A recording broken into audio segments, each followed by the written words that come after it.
வணக்கம் நண்பர்களே. மென்சுரேஷன் ரொம்ப முக்கியமான பகுதி. 25 கேள்விகள்ல டிஎன்பிசில 3 கேள்விகள் அல்லது 3க்கு அதிகமான கேள்விகள் இதுல இருந்து வருது. இதுல என்ன முக்கியம் அப்படின்னா 2D ஷேப் தானே சார், சதுரத்துக்கு செவ்வகத்துக்கு எனக்கு ஃபார்முலா தெரியாதா? அது ரொம்ப முக்கியமான சின்ன சின்ன ட்ரிக்ஸ்லாம் இருக்கு. அந்த விஷயம் தான் கொஸ்டினபிள் ஏரியா இருக்கு. அதை தான் இன்னைக்கு கிளாஸ்ல பார்க்க போறோம். ஃபுல்லா பாருங்க, கடைசி வர நிச்சயமா உங்களுக்கு ஒரு மதிப்பெண்களை இந்த வகுப்பு வாங்கி கொடுக்கும். இப்போ ஃபர்ஸ்ட் சதுரம். சதுரத்துல எல்லாருக்கும் நமக்கு தெரிஞ்ச மாதிரி ஏரியா, அதாவது பரப்பளவு ஏ ஸ்கொயர், அதாவது இரண்டு அடுத்தடுத்த பக்கங்களை பெருக்கினால் அது பரப்பளவு. அடுத்தடுத்த பக்கங்களை பெருக்கினால் அது பரப்பளவு ஏ ஸ்கொயர். சுற்றளவு பெரிமீட்டர் 4a, சுற்றளவு 4a. இது போக என்னெல்லாம் கேட்பாங்க அப்படின்னா டயகனல் மூலைவிட்டம், டயகனல் மூலைவிட்டம் அதாவது டி அப்படின்னு சொல்லுவோம். √2 அத ஏக்கு அடுத்து போட வேண்டியது, அவ்வளவுதான். ஏக்கு அடுத்து √2 போட்டாச்சுன்னா அதுதான் diagonal.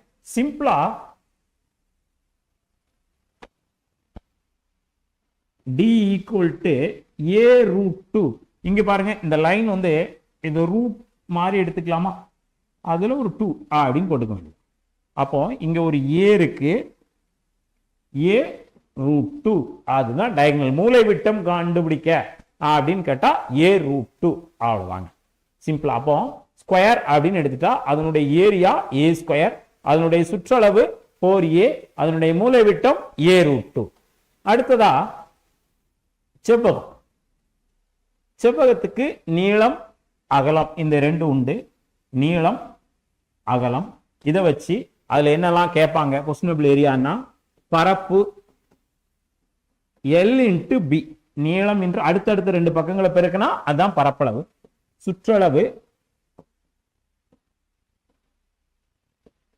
2 × L + B, 2 × L + B அதுதான் அதனுடைய சுற்றளவு. ரெண்டு நீளம் ரெண்டு அகலம், அதை தான் அது மென்ஷன் பண்ணுது. அதுக்கடுத்து மூலை விட்டம் டயகனல், மூலை விட்டம் ஈக்குவல் டு இதுதான் மூலை விட்டம். அப்போ √L² + B². இதாக்கிற தேட்டோங்க, வேற ஒண்ணும் இல்லை. இதை ஒரு முக்கோணமா எடுத்துட்டோம்னா இந்த ஸ்கொயரையும் இதையும் ஸ்கொயர் பண்ணி கூட்டியாச்சுன்னா அது இதனுடைய ஸ்கொயரா இருக்கும். அதுதான் √L² + D². பிதாகரஸ் தேற்றம். இதுல என்ன அதிகமா இருக்கும் அப்படின்னு பாத்தீங்கன்னா, இதுல 3 மடங்கு இருந்ததுன்னா, இதுல 4 மடங்கு இருந்ததுன்னா, இதுல 5 மடங்கு இருக்கும். ஒரு 50% of the number based on this type.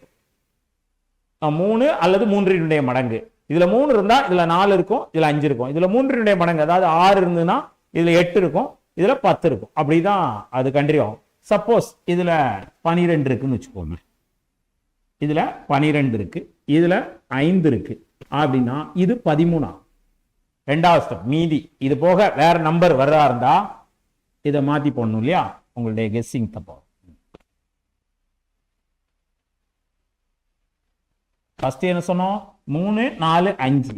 இன்னொன்னு கேட்டா இது 12 மடங்கா இருக்கணும், இது 5 மடங்கா இருக்கும், இது 13 மடங்கா. 1, 3, 4, 5 அந்த ரேஷியோல போவோம். இல்லைன்னா 5, 12, 13 இந்த ரேஷியோல. இதுல மேக்சிமம் 99% ஆஃப் த ப்ராப்ளம் இந்த நம்பர்கள்ல தான் இருக்கும். எப்படி சார் இதை உறுதியா சொல்றீங்க? இது 3ன்னு வச்சுக்கோங்க. 3² + 4² அப்படிதானே, √3² + 4² அப்படிதானே. அப்ப 3² எவ்வளவு? 9. 4² எவ்வளவு? 16. அப்போ 9, 16, 25. இதை √2 வெளியே எடுத்த எவ்வளவு? 5. அதுதான் இங்க. அப்போ 3, 4 அப்படின்னு அங்க என்னதான் இருக்கணும்? 5 இருக்கணும். இப்ப இதுல 3க்கு பதிலா 6 இருக்குன்னு வச்சுக்கோங்க. இந்த முக்கோணத்தினுடைய அகலம் 6 அப்படின்னு வச்சுக்கோங்க. இது 8, 6, 8. அப்போ 6² + 8².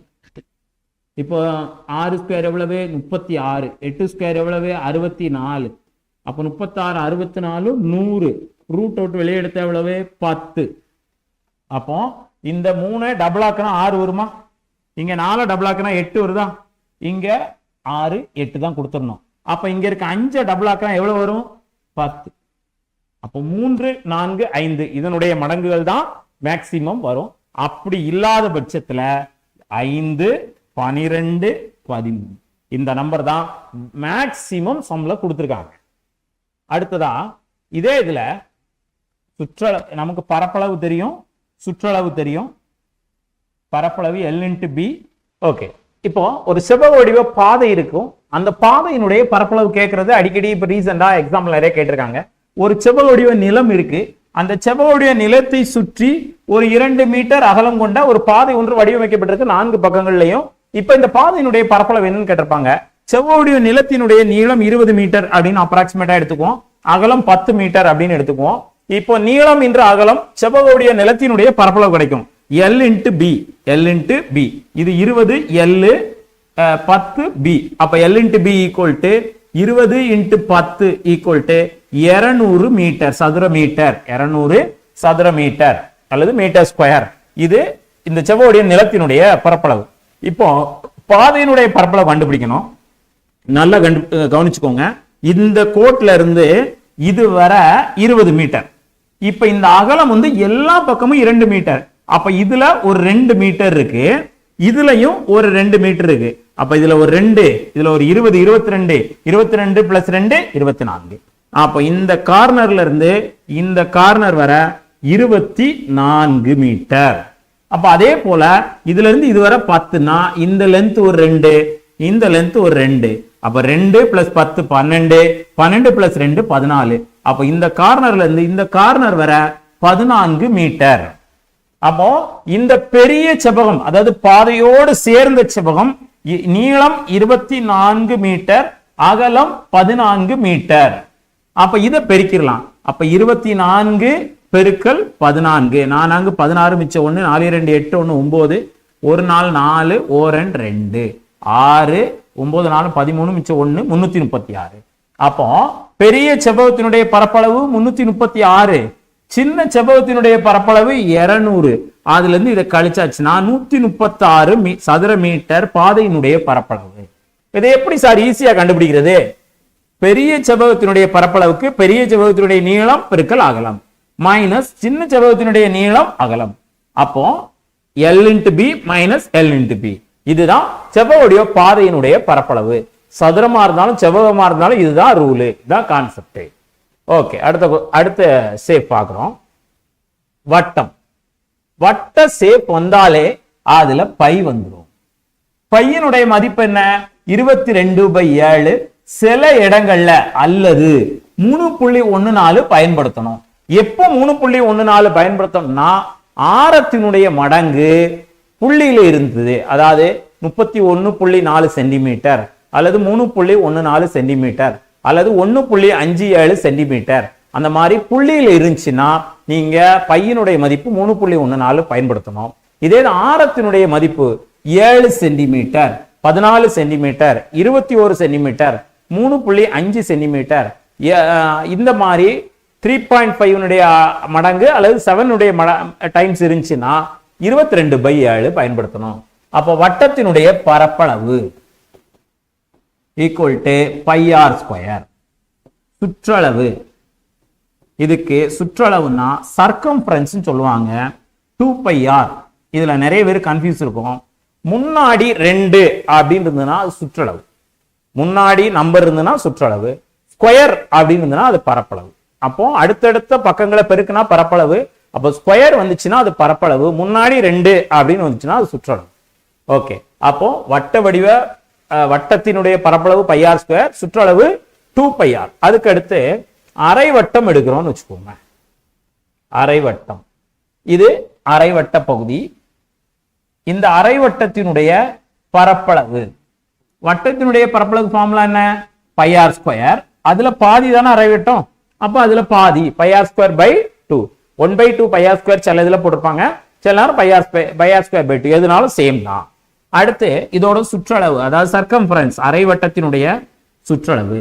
வட்டத்தினுடைய சுற்றளவுக்கு ஃபார்முலா என்ன? 2πr. அதை பாதியாக்குனா 2πr/2. கரெக்ட் தான். இருந்தாலும் வட்டம்ங்கிறது இந்த ஃபுல்லா இருக்கும், அரை வட்டம்ங்கிறது அதுல பாதி கோடு. அப்போ அரை வட்டமா வரும்போது இந்த பகுதி விடுபட்டுருது. ஆனா அது முழுமையடையில பாருங்க, இதுல ஒரு கோடு பெண்டிங் இருக்கா, இதை போட்டா தானே அதனுடைய சுற்றோட முழுமையடையும். இது எங்க போகும், மையப்புள்ளி வெளியே தானே போகுது இந்த கோடு. அப்போ மையப்புள்ளி வழியே போறதுக்கு கோட்டுக்கு பேர் என்ன பேரு, ரெண்டு ஆரம் சேர்ந்தது விட்டம், டயமீட்டர் அப்படின்னு ஒண்ணு படிச்சிருக்கோமா, விட்டம்.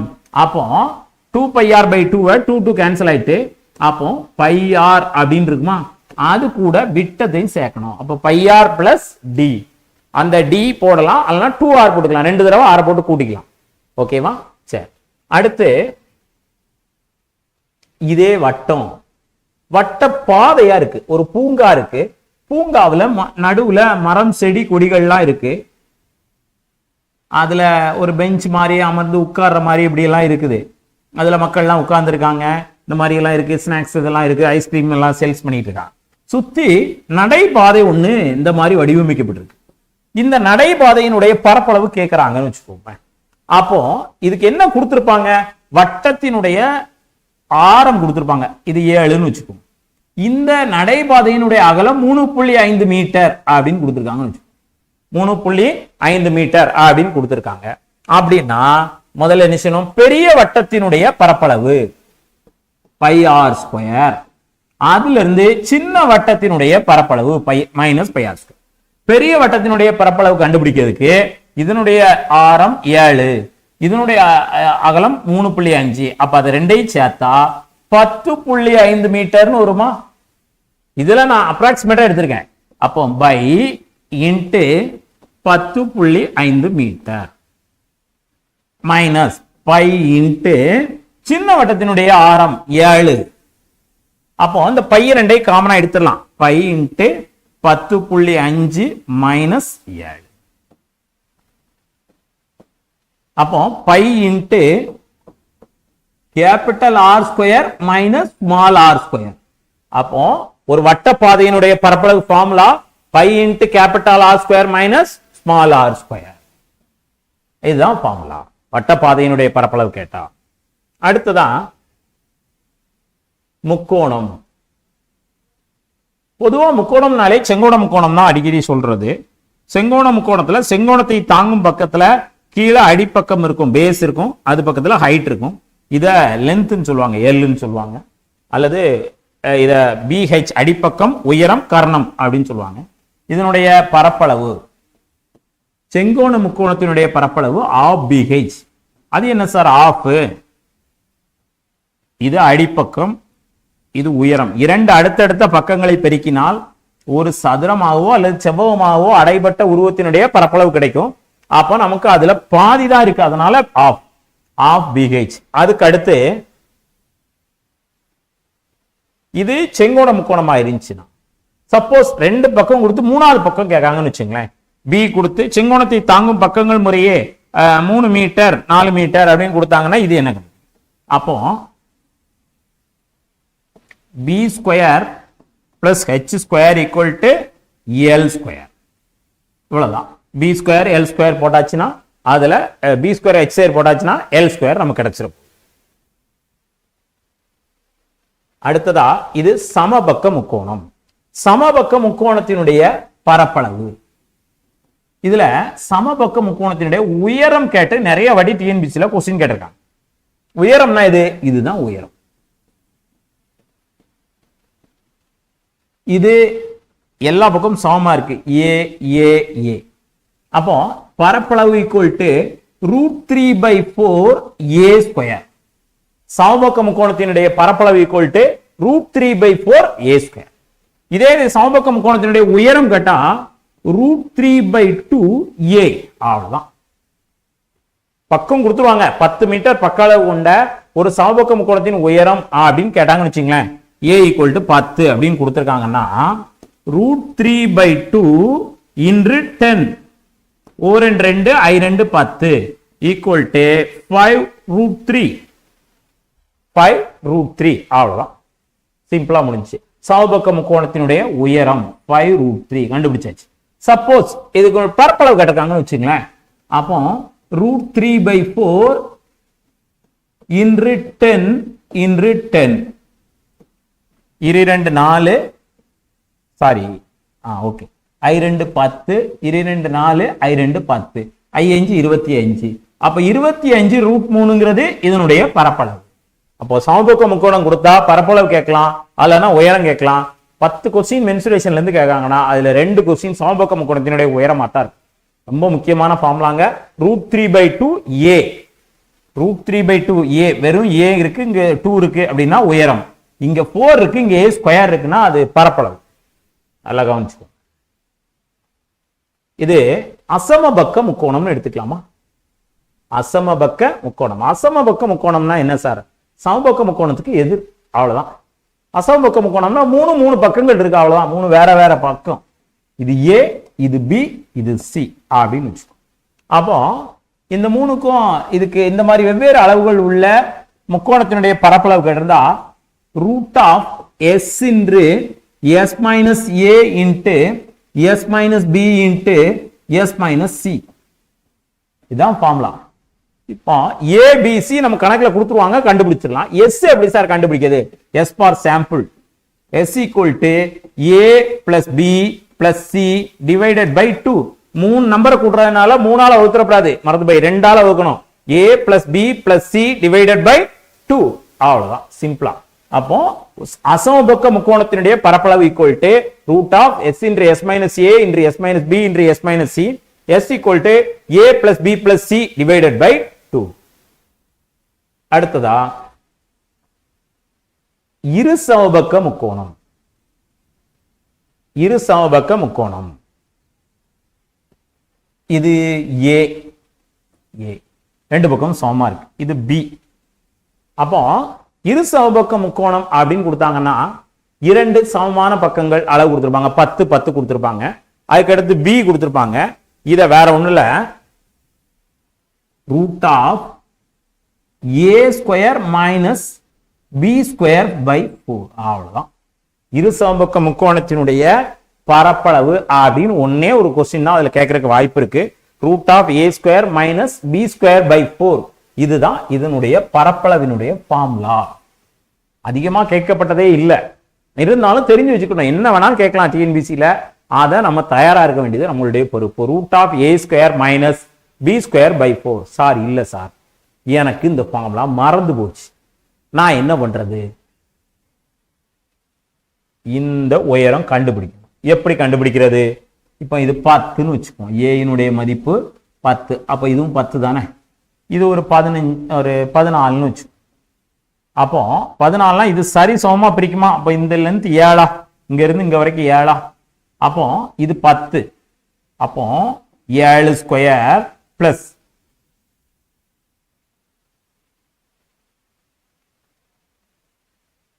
7² பிளஸ் இது h²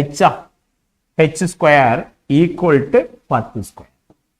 இந்த மாதிரி ஃபார்மட்ல போட்டு இந்த h கண்டுபிடிச்சிடலாம். h கண்டுபிடிச்சிட்டு b into h அந்த ஃபார்முலா.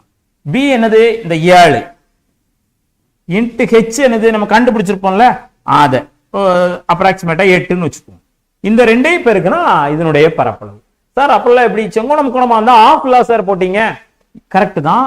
இதுக்கு ஆஃப் இந்த சைடு இருக்குல்ல, தூக்கி அங்க வச்சா முழுசாயிரும்ல, அதனால அப்படியே விட்டுற வேண்டியதான். ஆஃப் பிஹெச் கிடையாது, பிஹெச். அவ்வளவுதான், சிம்பிளா செய்ய முடியும்.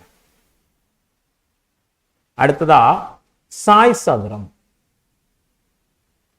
இப்போ சாய் சதுரம் கொடுத்திருந்தா அது என்ன கொடுத்திருப்பாங்கன்னா மூலை விட்டம் கொடுத்திருப்பாங்க. மூலை விட்டம் கொடுத்திருப்பாங்க. D1 D2 அப்படி கொடுப்பாங்க, இல்லனா D அப்படின்னு கொடுப்பாங்க. ரெண்டு டியும் சமமா இருக்குன்னு வச்சுக்கோமே. ரெண்டு டியுமே சமமா இருக்கு. அப்போ 1/2 into d². அவ்வளவு, 1/2 into d². இதுதான் சாய் சதுரத்தினுடைய பரப்பளவுக்கான ஃபார்முலா. இதே இது இந்த உருவம் சற்று மாறுபட்டு இருக்கு. இதுல D1 D2 அப்படின்னு கொடுத்தாங்கன்னா 1/2 into D1 into D2. அவ்வளவு, D1 into D2 1/2 அப்படின்னு போட்டு. அடுத்ததா சரிவகம். சரிவகம் அப்படின்னா நெற்குவியல் போன்று ரெண்டு பக்கம் அப்படி சரிஞ்சிருந்ததுன்னா அதுக்கு பேரு சரிவகம். நெற்குவியல் போன்று ரெண்டு பக்கம் சரிஞ்சிருந்ததுன்னா அதுக்கு பேரு சரிவகம். அப்போ இந்த கீழே உள்ள பகுதி 20ன்னு வச்சு, மேல உள்ள பகுதி ஒரு 18 அப்படின்னு. இதுல என்ன கொடுத்திருப்பாங்கன்னா எக்ஸ்ட்ரா உயரம் கொடுத்திருப்பாங்க. உயரம் வந்து 10 அப்படின்னு. இப்ப என்ன அப்படின்னா கீழே உள்ளதை A அப்படின்னு கொடுத்தாச்சுன்னா மேல உள்ளது B. இது வந்து உயரம் H. ஃபார்முலா என்ன பரப்பளவுக்குன்னா A plus B divided by 2 into H. இது எப்படி சார் ஞாபகம் வைக்கிறது? இந்த பகுதி மேல உள்ள பகுதி 18, கீழே உள்ள பகுதி 20. இந்த ரெண்டையும் கூட்டி சரிசமமா கொண்டு வந்துட்டோம் அப்படின்னா இந்த மாதிரி சரிசமமா 2 கோடு வந்துடும். இப்ப அந்த உயரத்தை இந்த இடத்துல ஃபிட் பண்ணிடும். அப்போ வந்து செவ்வகம் ஆயிரும். அப்போ நீளம் இன்று அகலம் அதத்தான் ஃபர்ஸ்ட் நீளத்துக்கு மேல உள்ளதையும் கீழே உள்ளதையும் கூட்டி சரிசமமா பிரிச்சுக்கிறோம். A plus B divided by 2 into H. இந்த பகுதியை கட் பண்ணி அதை அப்படி ரொட்டேட் பண்ணி இந்த இடத்துல கொண்டு வந்து ஃபிட் பண்ணி செவ்வகமாக்கி இப்படி தலைக்கு மாத்தி கொண்டு வந்து அந்த இடத்துல கொண்டு வந்துச்சு ஃபிட் பண்ணி செவ்வகமா மாத்திரும். அடுத்ததா இணைகரம். இது தமிழ் சப்ஜெக்ட் படி பார்த்தோம்னா ஒரு காரண பெயர். அது எப்படி சார் காரண பெயர்? இணைந்த கரம். இந்த சைடு சாய்ந்தினா 2 கையும் இந்த சைடு சாயணும், இந்த சைடு சாஞ்சினா 2 கையும் இந்த சைடு சாயணும். அப்போ இங்க பாருங்க 2 பக்கமும் ஒரே திசையை நோக்கி சரிந்திருந்தா அது சரிவகம். இப்படி நட்டுக்கு இருந்துச்சு இந்த மாதிரி இப்படி இந்த ஷேப்ல இருந்துச்சுன்னா அது சரிவகம். இந்த பக்கம் 2 பக்கம் சேம் சைட்ல சாஞ்சிருந்ததுன்னா அது இணைகரம். இப்ப இதுக்கும் வேற ஒன்றும் பிரச்சனை இல்லை. இதுக்கு A plus B எல்லாம் வேண்டாம். இது B அப்படின்னு சொல்லுவாங்க, இதை Hன்னு சொல்லுவாங்க. BH அவ்வளவுதான். இதனுடைய பரப்பளவு B into H. இந்த பகுதியை கட் பண்ணி அப்படி தூக்கிட்டு வந்து இந்த இடத்துல வச்சிடலாம். வச்சுட்டா அது செவ்வகமாயிடும். அவ்வளவுதான். அடுத்ததான் நாற்கரம். 4 பக்கமும் சம்பந்தமே இல்லாம வேற வேற பகுதியா இருக்கு. இது இப்படித்தான் இருக்கணுங்கிறதெல்லாம் இல்ல. இப்படி கொடுத்தாலும் இது நாற்கரம் தான். 4 பகுதியும் சம்பந்தமே இல்லாம அங்கங்க இருந்துச்சுன்னா இங்க பாருங்க, கவுண்ட் பண்ணி பாருங்க, 4 பக்கம் இருக்கும். 1 2 3 4 1 2 3 4 4 பக்கங்கள் இருக்கு. ஆனா சீரா இல்ல அப்படின்னா அது பேரு நாற்கரம். இதுக்கு என்ன செய்யணும்னா 1/2 into D into H1 plus H2. இதுதான் ஃபார்முலா. சார் இதுல D எங்க இருக்கு? மிக நீளமான பகுதி தான் D. இதுல இருந்து ஒரு செங்குத்து கோடு, இது H1. இதுல இருந்து ஒரு செங்குத்து கோடு, இது H2. இது ரெண்டும் ஒரே நேருக்கு இருக்கணும், இல்ல அதனால H1 H2 கூட்டி ஒரே கோடாக்கி D கூட பெருக்கி இன்டு 1/2 கூட 1/2 into D into H1 plus H2. இதே தான் இங்கேயும். இத D ன்னு வச்சுக்கலாம், இத H1 ன்னு வச்சுக்கலாம், இத H2 ன்னு வச்சுக்கலாம். அப்போ 1/2 into D into H1 plus H2. இதுதான் ஃபார்முலா. என்ன சேவ் கொடுத்தாலும் 4 பக்கங்கள் இருக்கு, வெவ்வேறா கொடுக்கப்பட்டிருக்கு, அதனுடைய மூலை விட்டங்கள் கொடுக்கப்பட்டிருக்கு, மூலை விட்டத்தை இணைக்கக்கூடிய கோடுகள் கொடுக்கப்பட்டிருக்கு அப்படின்னா 1/2 into D into H1 plus H2. எல்லா சேஃபும் பார்த்துட்டோம். இப்போ ஒரு சேஃப் தாண்டி 2 சேஃப் மெர்ஜ் பண்ண மாதிரி இருக்குன்னு வச்சுக்கோங்க. ஃபார் எக்ஸாம்பிள்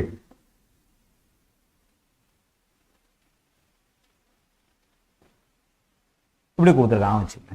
இது ஒரு செவ்வகம், இது ஒரு முக்கோணம், இது சமபக்க முக்கோணம். இது 10 சென்டிமீட்டர் 10 சென்டிமீட்டர் 10 சென்டிமீட்டர், இது 7 சென்டிமீட்டர், இது 20 சென்டிமீட்டர். அப்ப 20 into 7 140 இதனுடைய பரப்பளவு. இது சமபக்க முக்கோணம். சமபக்க முக்கோணத்தினுடைய பரப்பளவு என்ன? √3/4 a ஸ்கொயர். அப்போ √3/4 a ஸ்கொயர். அப்போ 10 ஸ்கொயர். 10 ஸ்கொயர் 100 100 4ஆல் அடி கொடுத்தா 25. அப்ப இது 25√3 அப்படின்னு வரும். இது 140 சேர்த்து கூட்டியாச்சுன்னா 165√3. இந்த மாதிரி அந்த ஏரியாவை கொண்டு வந்து அது கூட மெர்ஜ் பண்ணிக்கிட்டோம். அந்த ஏரியாவை கொண்டு வந்து அது என்ன தேவையோ அதுக்கு தகுந்த ஒடி. இது எந்த இடத்துல டிஎன்பிசியில இந்த மாதிரி கொடுக்கப்பட்டிருக்கும் அப்படின்னா ப்ரீவியஸ் இயர் கொஸ்டின்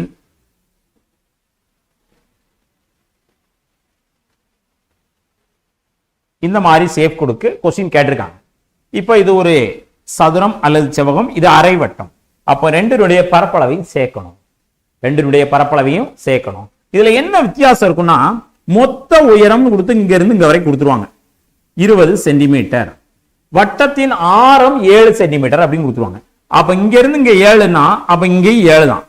இது 7 போனா அப்ப இது 13 இருக்குன்னு நமக்கு தெரியணும். இதுல இருந்து இதுவரை 13 இருக்கு அப்படின்னு நம்ம கண்டுபிடிக்க தெரியணும். அந்த உயரத்தை ஆரத்தை கழிச்சு மீதியை கண்டுபிடிக்க தெரியணும். அவ்வளவுதான் விஷயம். எல்லாம் ஓகே தான். ரொம்ப முக்கியமான விஷயங்க. இது மட்டும் இல்ல, 3D ஃபார்முலா தான் ரொம்ப ரோல் அதிகமா முக்கியமா அப்ளை பண்ணும். அந்த 3D ஃபார்முலாவை எப்படி மைண்ட்ல ஞாபகம் வச்சுக்கிறது அப்படிங்கிறத பார்ட் 2ல சொல்லியிருக்கேன். மறக்காம அந்த வீடியோவும் பார்த்துருங்க. வெற்றிக்கு போற பாதை சற்று கடினமான பாதை தான். ஆனா போனா நிச்சயமா அது இனிக்கும். கணிதம் நிச்சயமா பழகினால் இனிக்கும். நன்றி அன்பர்களே.